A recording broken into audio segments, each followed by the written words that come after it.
life, every day, late at night, not okay. All I want, and I pray, all I need are some better days. Hey guys, Keith Engel for Let's Talk Sports. Let's talk New York sports today. Flying solo again today. Dan Harris still having some health issues, and please keep him in your thoughts and prayers.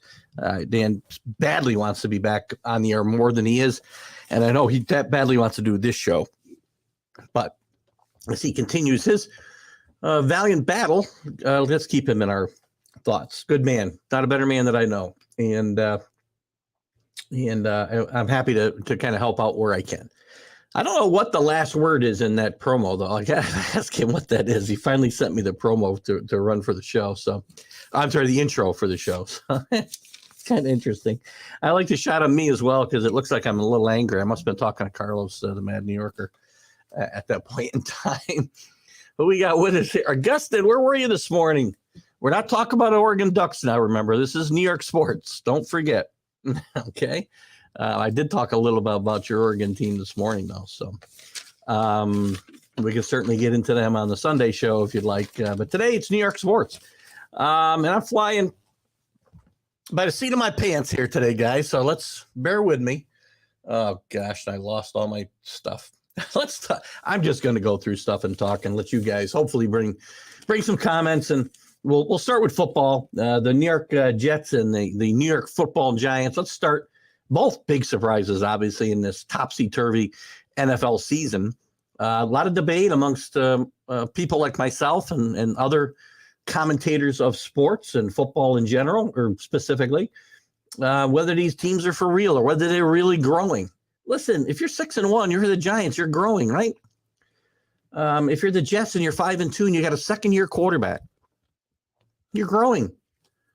You got the second best record in the division. You're playing the New England Patriots this weekend, which I'll get into in a little bit because besides New York sports, I do get to talk about my Patriots. But you know the Jets are playing really good football. A little bit of a distraction with Moore this week. Elijah Moore talking about wanting to be traded, and you know certainly not a very mature way to go about your business when your team is growing, winning. And, you know, you're worried about your individual situation. Very childish, very immature. I do like the way this team is handling the adversity, though. They've played better and better every week. They've got Zach Wilson back. His numbers are not, you know, off the chart, but they're good. And the Jets should be very happy with where they are. I do like the Patriots to bounce back and beat them this weekend. But that doesn't mean that the Jets are not a good football team and not heading for good things. If they don't make the playoffs this year, I don't think it's the end of the world. This is really, you know, you drafted your franchise quarterback last year. This isn't the end of the world. You don't have to win it all this year. Making the playoffs would be a bonus. And 9-8 may get in the AFC, guys. So they're 4 wins away from potentially being a playoff team. I'd be shocked if 9-8 doesn't get in both leagues. The way people are playing. I mean, you want parity? This is what parity looks like, and it's ugly. It is ugly. There's a lot of bad football being played. Jets and Giants are not necessarily among those teams. They're playing good, at least better football than they have in the past. The Giants. Oh, by the way, a big loss for the Jets. The Jets is Hall going down. I can't remember now if it was for the season. I think it might have been with an injury. That's going to hurt them badly. He's played very, very well. Michael Carter will get more reps in that backfield, but the Jets are going to have trouble replacing him. Now, they got some good weapons around other positions, and I think maybe they can withstand this. But he'd been playing really good football for the Jets. And Michael Carter's a good football player. I liked him last year. I thought he was going to, I said at the draft, he might be one of the steals of the draft. And he had a good year last year, and he's kind of taken a back seat to Hall this year. And I think maybe he'll get a chance to rebound a little bit. As far as the Giants go, 6-1. You get the second best record in football. I don't care if some of it's ugly. 6-1 is 6-1. As that fat, oh, don't make me say it. I don't want to say it. That fat, you know what, Bill Parcells used to say, tremendous football coach, guys. Horrible human being. Horrible human being. Sit next to him at a bar one day and you'll understand. As he used to say, though, you are what your record says you are. You're 6-1. You got nothing to apologize for. This team, again, may not make the playoffs, but they're probably 3 wins, 4 max, from making the playoffs. Is there any reason they can't? Either one of these teams. Let's take a quick look at the Giants' schedule. Sorry, I lost all my cheat sheets. I don't know what happened. I had everything set up, and then I had to go into a meeting. And do you think working from home is a piece of cake? It's not. Let's look at. I want to look at the Giants' remaining schedule. And the NFC East, I belittled it. I thought the Redskins would win this. The team formerly known as the Redskins, would win this division. Maybe they still will make the playoffs. They're 3-4, and if I'm right that 9-8 makes the playoffs, well, all right. So the Giants are going to the Seahawks. Let's say they lose on the road because Seahawks are playing good. Geno Smith has the best quarterback rating in football, shockingly. But then they're going to play the Texans at home. That's a win. The Lions at home. That's a win. That's 8-2. Let's just say they lose the Cowboys on the road, 8-3. The Commanders at home, right now, got to give them a win, 9-3. Vikings at the Vikings, 9-4. The Colts at home, they should win that game, 10-4. I'm missing some games here. Well, let's just say they lose to the Eagles twice. Look, this team could win 11 or 12 games. I'm not saying they will, but they're making progress. Daniel Jones, he's led at least 3 fourth-quarter comebacks this year.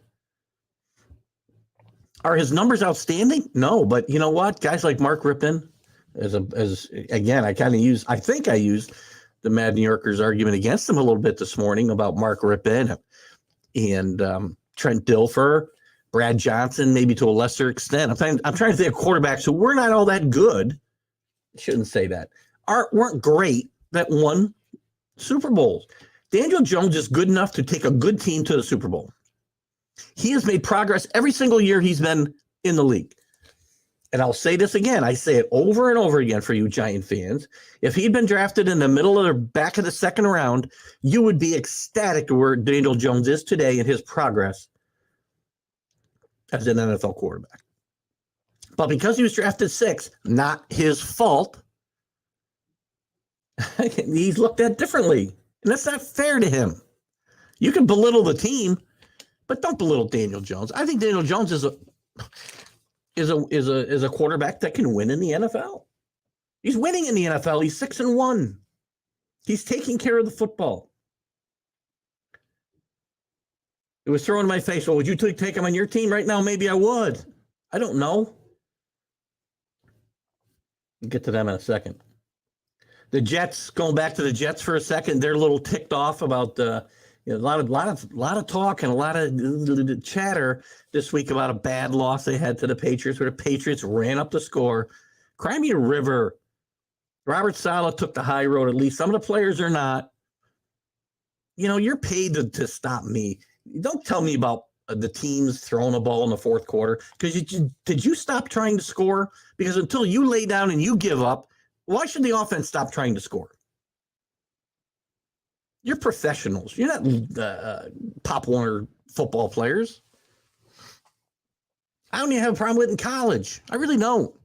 Maybe against the military academies. Don't embarrass the military academies. But if you're embarrassed, then do something about it. And I hope the Jets, I don't hope they can. But possibly they'll use that as some motivation this week. But you better back it up. If you want to whine about it all week and talk about how, what goes around comes around, you better be able to back it up this week. So let's do that. Before we leave football, my Patriots, awful Monday night. Not going to talk a lot about it. They had some momentum going. They're last place in the AFC East. my head coach, the GOAT of coaches, made a classic faux pas of creating his own quarterback controversy. He tried to stay away from it, and he created it himself. You'll hear it in my Patriots recap when that does get posted to Let's Talk Sports. Excuse me for my snuffy nose. I might have typhoid. I don't know. I kid. Shouldn't joke about that. But why start Mac Jones if he's not 100%? And why say before the game both quarterbacks will play? You're creating an atmosphere for a quarterback controversy that you don't need. New York next year playoff. Which team though? Are we talking about both of them? Augustin. I think the Giants make it this year. I'm not sure about the Jets. I think the Giants make it this year. As I said, I think 9-8 is going to slide in, and I can see no way they won't win 3 more games. Shouldn't say that. Anything could happen. But back to Bill Belichick. Why would you do this to Mac Jones? Put him in there. He didn't play well. The line didn't protect him well, and he struggled for a couple of series, and he yanks him. Why create that atmosphere in your locker room amongst the fan base? Because now it's a big thing. And Bailey Zappi came in there and had a couple of good drives, scored touchdowns. They went into the half with a lead, and then he imploded in the second half. Now Mac Jones, after Bill played cat and mouse all week, is starting Sunday against the Jets. Well, you better not yank him again. Mac Jones needs to play better. Don't get me wrong. And I'm not saying Mac Jones is the end-all, be-all and needs to be the baseball next year. We're going to get to baseball in a second. Augustin. Sorry. Yeah, you can't do this. If you have 2 quarterbacks, you have 0. It's an old axiom in the NFL or in football in general. 2 quarterbacks equals 0. Oh, no. The Philly sports guy is here. Jamie Pags. Go Phillies. We're going to talk World Series a little bit. This is a New York sports show, you know. Dan Harris sees me talking about the Phillies. I might get fired from this gig. But congrats to your Phillies. And there is a New York connection because Rob Thompson, who took over from Joe Girardi in, what was it, Pags, June, led this team and now is the full-time manager. He got his extension, I think, before the playoffs started. Has done a great job of leading this team through the playoffs. A flawed team, but boy, they're riding the back of Bryce Harper. This delay, them wrapping up the Padres series so quick, and this delay to the World Series certainly gives them an advantage because they can line up their pitchers. And if they can win the games that Nola and Wheeler pitch, which is going to be at least 2, Philly's got a punching chance. So congrats to the Philly sports guy. Congrats to Rob Thompson. I got a hard time. I don't know who I'm rooting for in this. You know, I'm hoping for a good series, I guess. I'd like to see Dusty Baker get his first ring. But I have a soft spot in my heart, and I've said it all year on my shows for Rob Thompson, who took a long time to get his chance. He's been around baseball a long time, guys. Spent a lot of time in New York with the Yankees. And he is the perfect antithesis to Joe Girardi. Joe Girardi wound so tight that team would play the same way. Rob Thompson's more laid back. We'll use the cliche player's coach, but people misread that sometimes to think he's soft. I don't think Rob Thompson's soft. I think he tells guys what is expected, but he lets them play and he lets them be themselves. And there's not that constant tension around the tightness that was around with Joe Girardi around. So again, congrats to the Phillies, and if they win, I won't be unhappy, but Pags will be intolerable, I'm sure, especially as the Eagles continue to do well at the same time. So anyway, congrats to your Phillies. I do want to get to some basketball because the NBA has kicked off. The Knicks getting away 3-1. And by the way, yeah, well, I know you're going to think this is a small sample size. Don't get so excited. Look at the teams they played. I'll tell you right now, 2 of these games, the Knicks would have lost last year because they didn't have cohesive leadership at the end of games like they might have early in games sometimes. Things would all fall apart at the end of games. No cohesiveness. And Brunson has brought a leadership to this team at crunch time that has been, I think, just totally obvious to even the casual fan. So good start for Brunson. Julius Randle is playing more like himself, or I should say his 2020 self than he did last year. His attitude, at least early on, is good. They're putting him in positions to succeed. Brunson Villanova product. Very good point, Sal. Good to have you with me here today. Peg's got here. I know it's coming. Good luck to you, buddy. I won't root against you. I don't know if I'm going to root for you, but I won't root against you either. And yes, Brunson is from Villanova, as a lot of really good players have. Jay Wright, by the way, I think has got himself a TV gig, if I'm not wrong. Yeah, it's possible. It's cold here today. It's only in the 50s. It won't be long, and we'll be in New York weather for sure. Probably another month before we get snow, hopefully.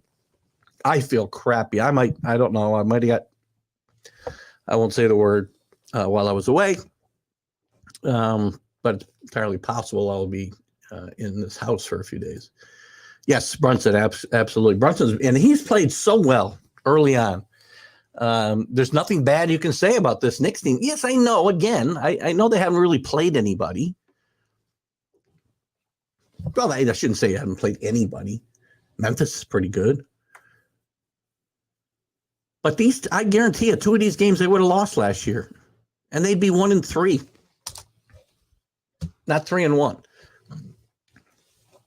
The Nets, on the other hand, just a dumpster fire, as I expected.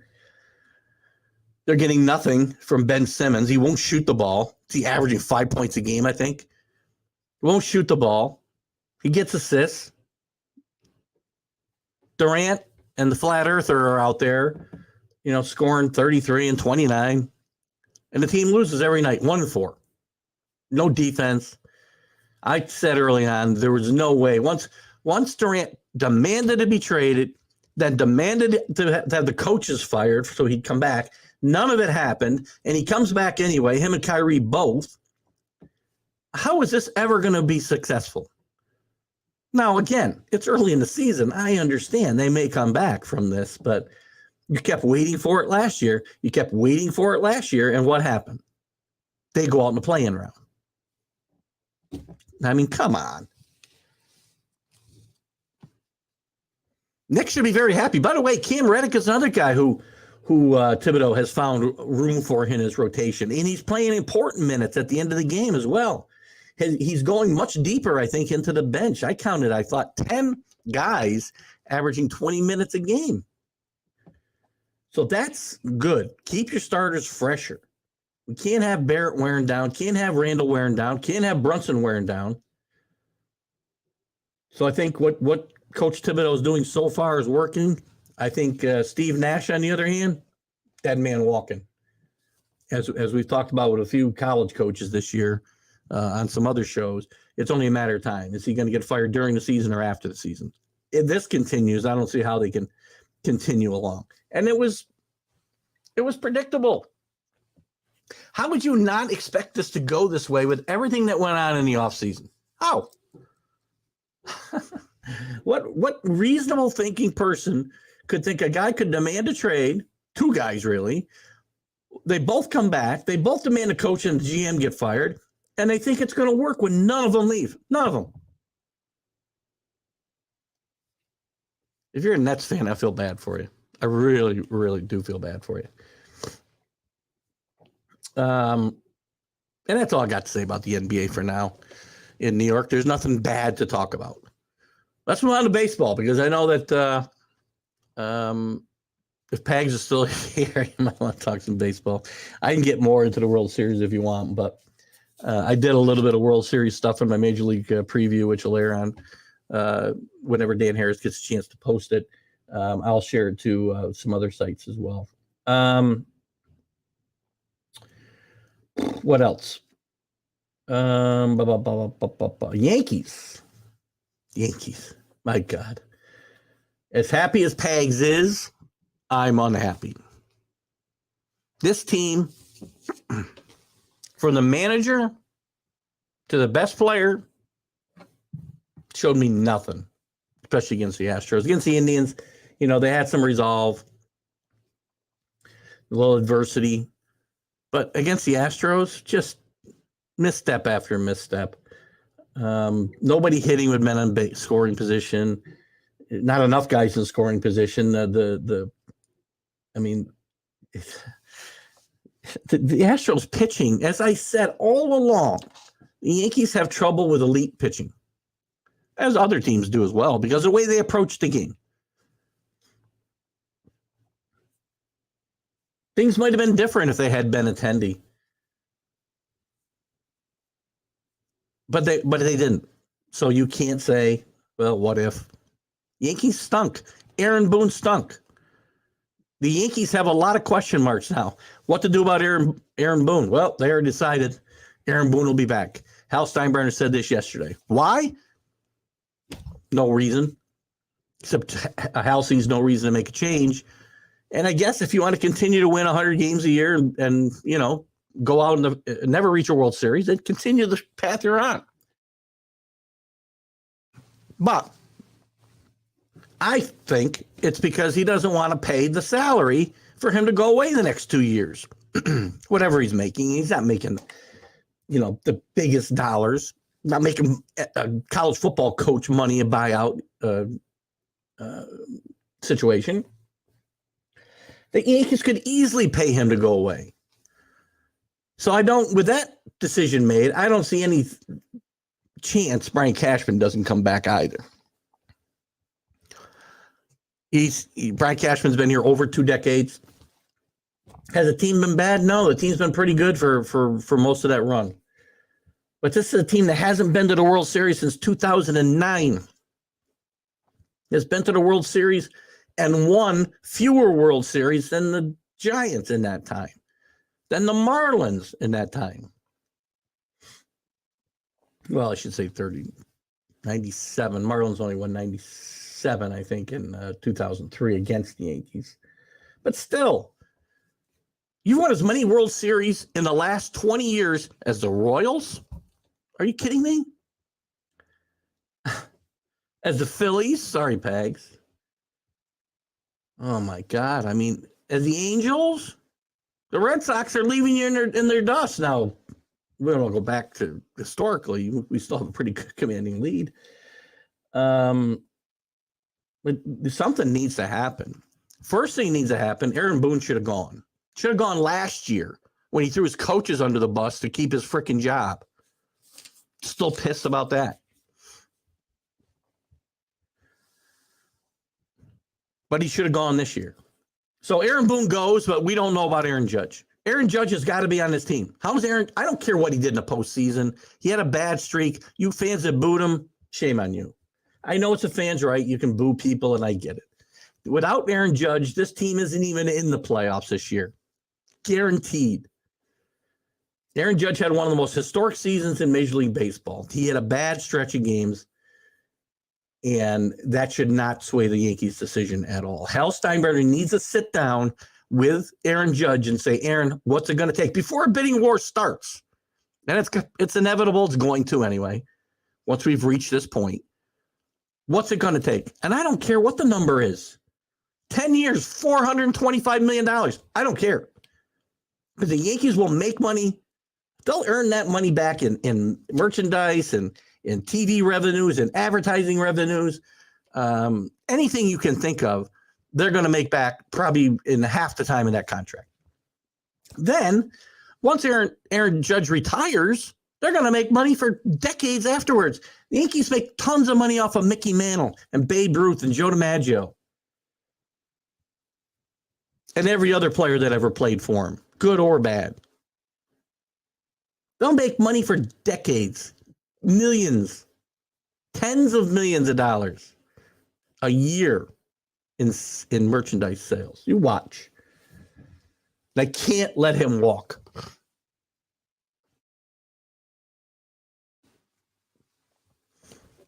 If you're a Yankee fan and think they should let him walk, I don't know what you're thinking about.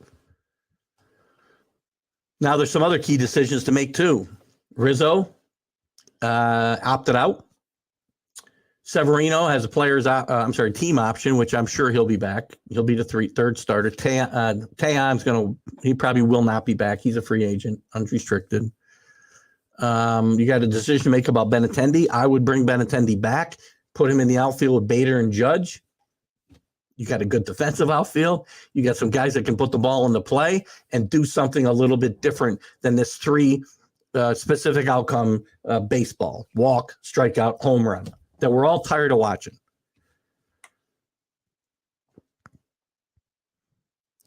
They got making decisions on third base and shortstop. Marwin Gonzalez is a free agent. Let him walk. Cabrera showed that he can be the utility guy at a minimum. Maybe he'll be the starter at third. Maybe he'll be the starter at short. But you've got to find out about Cabrera, who I believe is going to be a star. Love his swing. Peraza, envelope. Now, we brought Peraza up for a short time this year. He was on the roster for the ALCS, I believe, maybe both the series. I feel like he was not on the roster the first series. But you've got to decide if one of those guys is your shortstop and what you're going to do with third base. Donaldson cannot be on this team next year. He's done. He's been done. Pay him off and send him away. But that doesn't seem to be Hal's MO these days. We run, again, I use the word austerity with the Yankees. I understand they spend more than most teams, 90% of the teams. But for the Yankees, they've been running on an austerity budget for 3 years now. And it's time to stop that. You need to pay off contracts and get guys off this team like Donaldson. You've got to pay some money and either get a shortstop in free agency, and I doubt that they're going to do that, because if they were going to do it, they would have done it last year, but they wanted to wait for the kids. Well, it makes no sense now to bring in a shortstop now. They may bring in trade Gleyber Torres and move one of those kids to second base.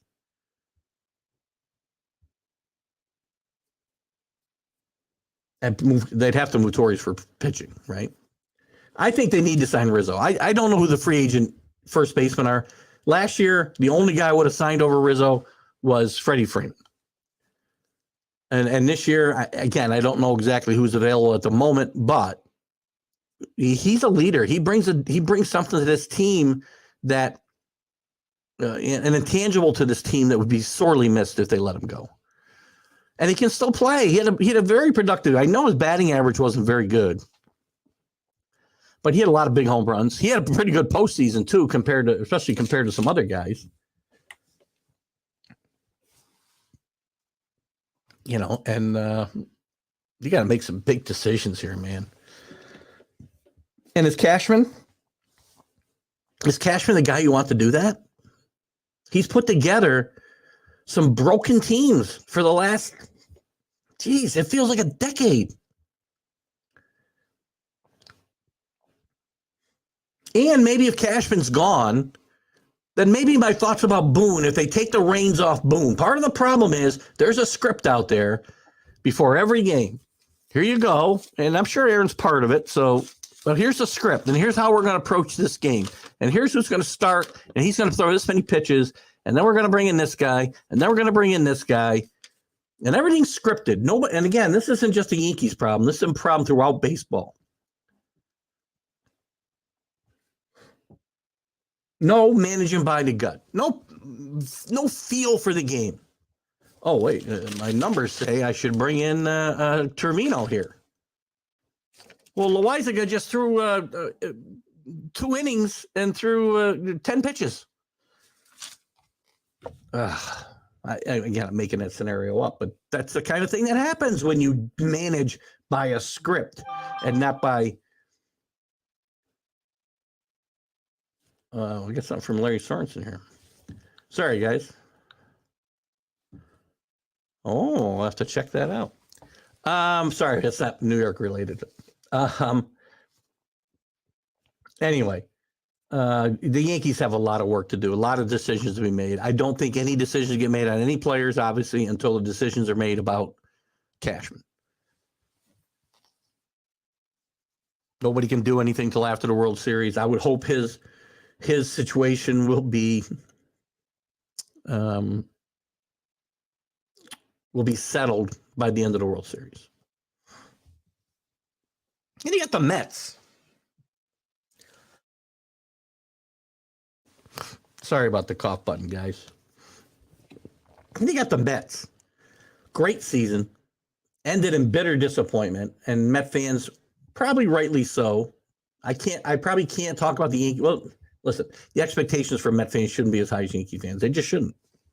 Now, you can say that makes me an elitist or whatever you want to call me. I do it with SEC guys all the time. But expectations are different because you haven't won 28 world championships, 27 world championships. Sorry. So you get to the playoffs, winning 101 games, only the third time in your franchise history, 60 years, guys, that you won 100 games, second most in team history. And now the season's a complete disappointment because you went out against the Padres in the wild card round, which that whole playoff, good for the Phillies. They were able to use this new series to gather some momentum and take themselves into the World Series. That's said all along. Some team could do that. The Phillies took advantage of it. But the baseball was not good. I don't like mediocre teams getting into the playoffs. I just don't. If it was up to me, and I understand me and Bob Costas are dinosaurs, and you don't want to listen to what we have to say because, first of all, it makes too much sense. I'd go back to 2 divisions in each league, and that's it. East and West, play in the playoffs, move to the World Series. Never going to happen because of money.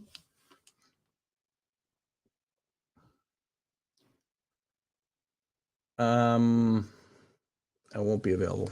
Sorry, somebody sent me a message from work. But I think in retrospect, Mets will look back at this season and say, this was a really good season. Bringing Buck in here was a good move. We've got some really good building blocks in Lindor and Alfonso and a couple. And Brandon Nebo, by the way, I heard one of Alan Perales mentioned in a post that the Rockies are. By the way, I don't think they could have offered him any money yet because I think that'd be tampering. I don't believe free agency's open. I could be wrong, but the Rockies are chasing Nemo. Nemo will be a superstar in Colorado. I'll tell you right now, he's a good player. Mets need to fix left field. I'm not a big Canha fan. They need to fix the catching situation, and they need a DH. They need another big bat, one more big bat. Maybe Michael Conforto comes back. I don't know. There's a guy who cost himself millions and millions of dollars, right? Oh, my gosh. But the Mets, again, not quite as much work to do as the Yankees. Again, well, they've got a problem with or a situation with DeGrom. What are they going to do with DeGrom? How many years do you go for DeGrom? Now, I said I break the bank for years and money for Judge. I don't do that for DeGrom. The guy's 34 years old. He's had arm problems for the last 3 years. You can't sign him to a long-term contract. You can't sign him for more than 3 years, maybe not even that. I don't know. Somebody will, don't get me wrong. But should you? He's an issue waiting to happen. So, the Mets with some question marks. Obviously, nobody wanted their manager gone. Nobody wants their GM gone. They are looking at Stein, who just left the Brewers, potentially to take Sandy Alderson's place as the president of the ball club, and it might be a good move. I mean, the Brewers did have a good year this year, but that team was put together pretty well, and the leadership there has done a great job over the last 5 or 6 years. So, where does that leave us? Let's talk a little Syracuse football. because I promised once we had some decent football here in New York, we would talk about it. 2 weeks ago, we talked about the fact that Syracuse was undefeated. I missed this show last week, and we didn't get a chance to talk about their upcoming game against Clemson. I would not have given them any shot. Let me get back here.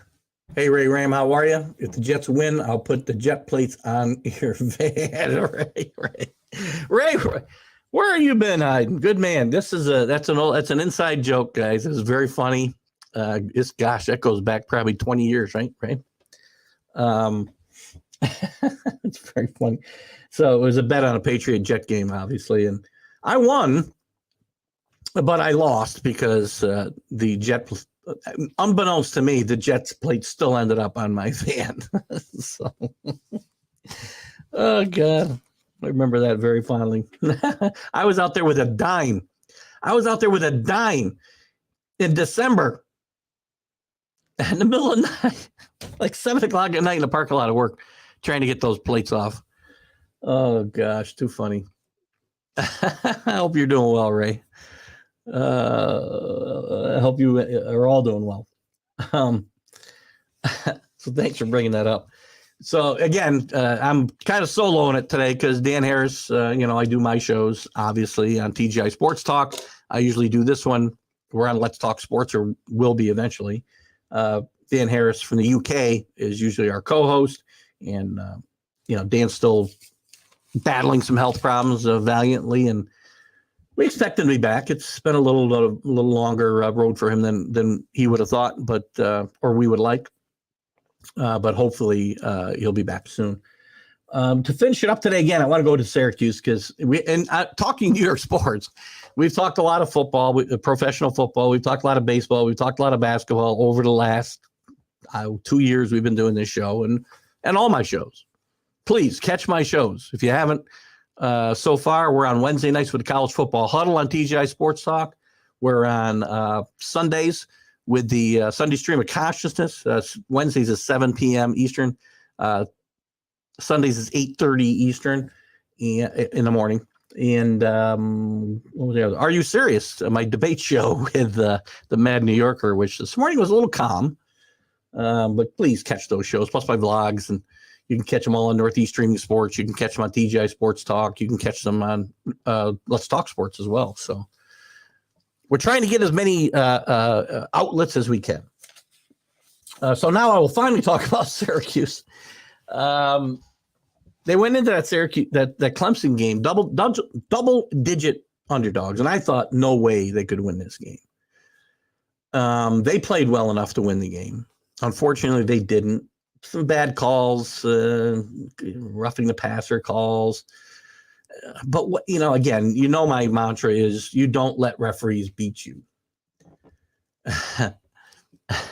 You don't let referees beat you. Sorry, I was looking at something else. So you can't put yourself in a position to get beat by refs. Are there bad calls? And will I talk about bad calls? Yes. But I've never, ever once, Yankees, Patriots, whoever it is, have I said we lost because of that call. Because you shouldn't put yourself in a position to get beat by one call by a referee. Doesn't matter. That doesn't mean it doesn't impact the game, but I will never blame referees for me losing. Syracuse just didn't play enough offense in the second half. The Clemson defense came out fired up. Syracuse didn't score a point in the second half. Now, this was still a good showing by Syracuse. I mean, everybody, including yours truly, thought that they were going to go to Clemson, Death Valley, the other Death Valley, and just get ramrodded. Sorry, Ray Ram.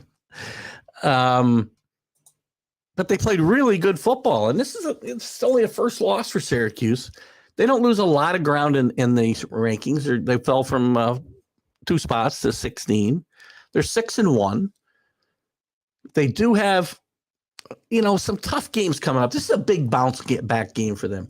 They're playing a Notre Dame team that has been bit down this year.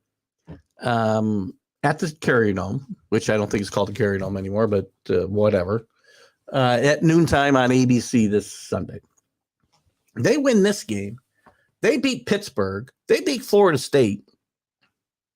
They could beat Wake Forest. That game's at Wake Forest. I'm not sure they got enough offense to beat Wake Forest. They should beat Boston College. This team could be no worse, should be no worse than 2 losses. It's entirely possible they finish with 4. But they should be no worse than 2. Which puts Syracuse and saves Dino Babers' job, by the way, because he was on the hot seat, squarely on the hot seat coming into this game, this season, excuse me. And he's done more than enough to secure his job. They found a quarterback, a consistent quarterback. Their defense has played much, much better. Now, I know they haven't played the best schedule in the world, but the ACC is pretty good. They still got some decent teams to play. They got Wake Forest on the road. That's a tough spot, guys. Wake Forest wins out. They're playing in a New Year's Day bowl game. If they had found a way to beat Clemson, theoretically, we could have been talking about an undefeated ACC champion. What ifs? I get it. But they need to rebound this week. You don't want to have that emotional letdown from last week carry over to this game. This is not a really good Notre Dame game, but you can't take it lightly, and you got to come out and play with a fire. And I think Dino Babers' team will. So this could be a cigar box bet for me on Saturday. So we'll see. So there you got it, guys. We talk Jets. We talk Giants. Doing very well. Ray, don't know if you're still here, but congrats to your Jets. They're playing great. I have spent all of my shows, defending 2 teams that I hate, the Jets and the Giants, because a lot of their fans don't think they're on the right path. I don't understand. One's 5-2, one's 6-1. Their quarterbacks are not Tom Brady. Who is? So we talked about them. We talked about the Knicks and the Nets. The Knicks off to a good start. Again, small, very small sample size, but this team looks totally different. They would have lost 2 of these first 4 games, I'm positive, last year. And the Nets are the dumpster fire that I thought they'd be. 4-1 right now. Steve Nash has got to be a dead man walking. There's no reason they should have thought these things wouldn't happen. And what else did we talk about? Yankees and Mets. I mean, where are we talking about the Yankees and Mets all postseason, right? And we got a lot to talk about with the Yankees. And not just because I'm a Yankee fan. So that kind of covers it for us today. I'm going to wrap it up a few minutes early. Dan Harris, get yourself better. We look forward to having you back hosting the show and me just kind of, going off on rants after you tee me up. But again, we want to make sure that you're healthy and happy. And I hope to talk to Dan over the weekend, by the way, when he's up to it. So we'll give you an update when we can. Guys, have a great day. Thanks for watching Let's Talk New York Sports here on Let's Talk Sports Networks and Northeast Streaming Sports. And I even posted it to the TGI Sports Talk page today as well. So, guys, we will see you next week. This is Keith Engel for Dan Harris. Have a great, great weekend. Going to be fun. World Series tonight. More college football in the NFL on Sunday. What a great time of year. See you later.